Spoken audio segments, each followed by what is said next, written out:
As Muslims, we have a right to bring up our children in accordance with our beliefs, which have served us over the centuries well. Now, I'll give you the same right to bring up your children in the way that you want. What about the rights of the children themselves? Well, the rights of the children come when they are they're old enough to understand the issues.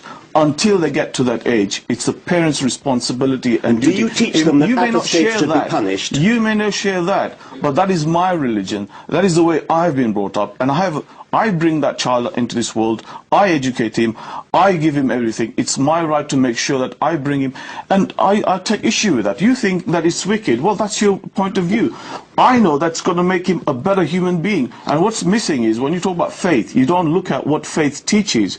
First and foremost, what faith teaches is that, listen, you're a human being, so respect your fellow human beings. And I think that's the important point that you don't want to discuss. What is the penalty for apostasy? That is the thing that you fail to discuss, and that's why you've got those prejudicial views about faith. What is the penalty for apostasy? What do you teach the children will happen to them if they give up the Muslim faith?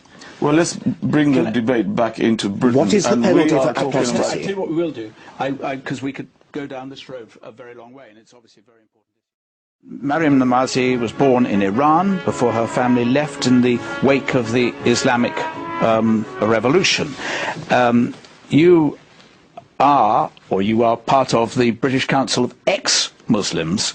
I presume that you believe religious principles are not entirely helpful to developing moral values. No, I actually think that oftentimes religious principles are actually quite immoral, to be quite frank. And I think that if you look at examples where girls are sexualized at a very young age, for example, if you look at Islamic schools where they're forced to veil, where they're taught that they're different from boys, where they're not allowed to listen to music, where they're completely segregated, and many such examples like that. I think, in fact, if there is any good morality that comes out of even religious education, it's not because of religion, it's oftentimes despite religion, and it's the result of an enlightenment and a vast social movement for 21st century values that have had an effect on religion as well. Let me bring in, I will come to you in a moment. Let me bring in Mohammed Muqaddam in response to that. I don't want to misreport, but at Muslim schools, the girls are put into a position where they are diminished as human beings. Well, it's often the case where people are ignorant of what goes on in faith schools and Muslim schools. The fact is, our schools are run along legal lines. They treat both sexes equally, provide them with the best opportunities. So it's often a case of people who have prejudices and ignorance. Maryam? I mean, I think it's typical of Islamic schools and the political Islamic movement to label any criticism a sort of prejudice and thereby racism, thereby trying to make people silent on criticizing it. I think the issues are very clear. I mean, the head of the Islamia school, for example, was quoted in an interview saying that you're born a Muslim, you're always Muslim, you can't leave. And that's things that have been told to me untold times for having renounced religion and Islam. There is threats, there is intimidations. Just yesterday, a 16-year-old girl was killed by her father for refusing to wear the veil. I think Islamic schools very much do suppress and restrict girls. Richard Dawkins, from your perspective, presumably you wouldn't be entirely opposed at all to the idea. I would be thoroughly in favour of education in the Bible as literature. You can't understand English literature without the Bible. You can't take your allusions.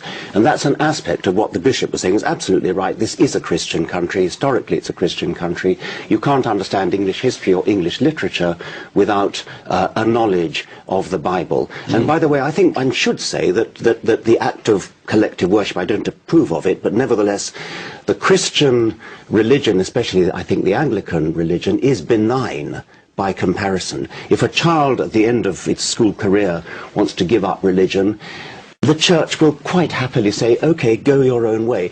The penalty for apostasy in the Christian religion is not death. There is no penalty for apostasy at all in the Christian religion. The Christian religion is comparatively benign, and we should respect it as such. Richard Dawkins, does a God-shaped perspective or set of values do any harm to the way in which children should be taught at schools right Thou now? shalt have no other God before me, thou shalt make no graven image, thou shalt keep the Sabbath holy. What on earth's that got to do with anything to do with morals? That's the Ten Commandments, or at least 3 of them.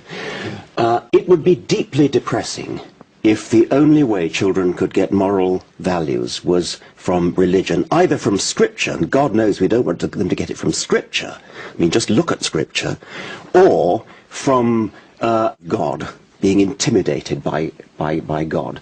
Anybody who is good for only those 2 reasons is not really being good at all.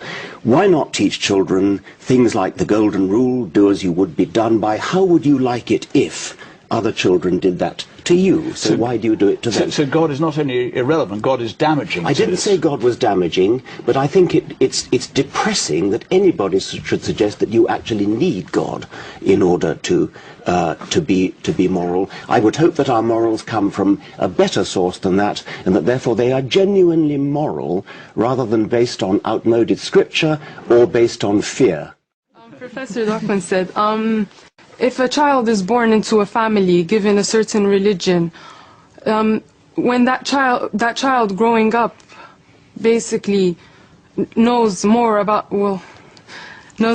their religion, and as they grow up they learn about other religions and choose, and they can... Are you saying that the fact that you're brought up within a religious faith doesn't prevent you being open-minded or adopting any religion or none? Not at all. It does not prevent me from being open to other religions. I, in fact, have come to this country and chose to put the veil on. I have come to this country without a veil on. So not so very wicked is the view. But what is the penalty for apostasy? What is the penalty for leaving the Muslim faith? To be honest, I cannot back that point up. Dr. Mukadam, what is the penalty for apostasy? And, before... We keep coming down this apostasy. Well, give us a quick answer on what is the penalty for apostasy, and then we'll come on the audience point. You very well know, if it's an Islamic country, then the Sharia is very clear.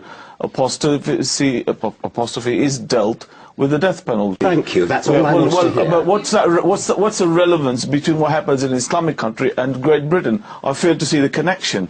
Okay. I see a great some more voice. connection.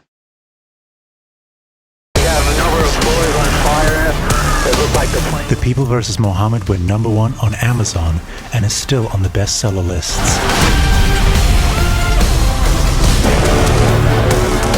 At Amazon America, reviewers of The People vs. Mohammed are saying, highly recommended. The book should be required reading. Well done to the author who, in my opinion, is brave and courageous. 5 stars. Stocks are selling so fast, Amazon is continuously restocking their inventory to keep up with demand. J.K. Shineland is truly overwhelmed and eternally grateful for the support received. Sadly, the author has, however, received numerous death threats because of its success. But this only shows that Muslims are truly running scared and have realized that their tacky deception tactics are failing. Muhammad was not the perfect human.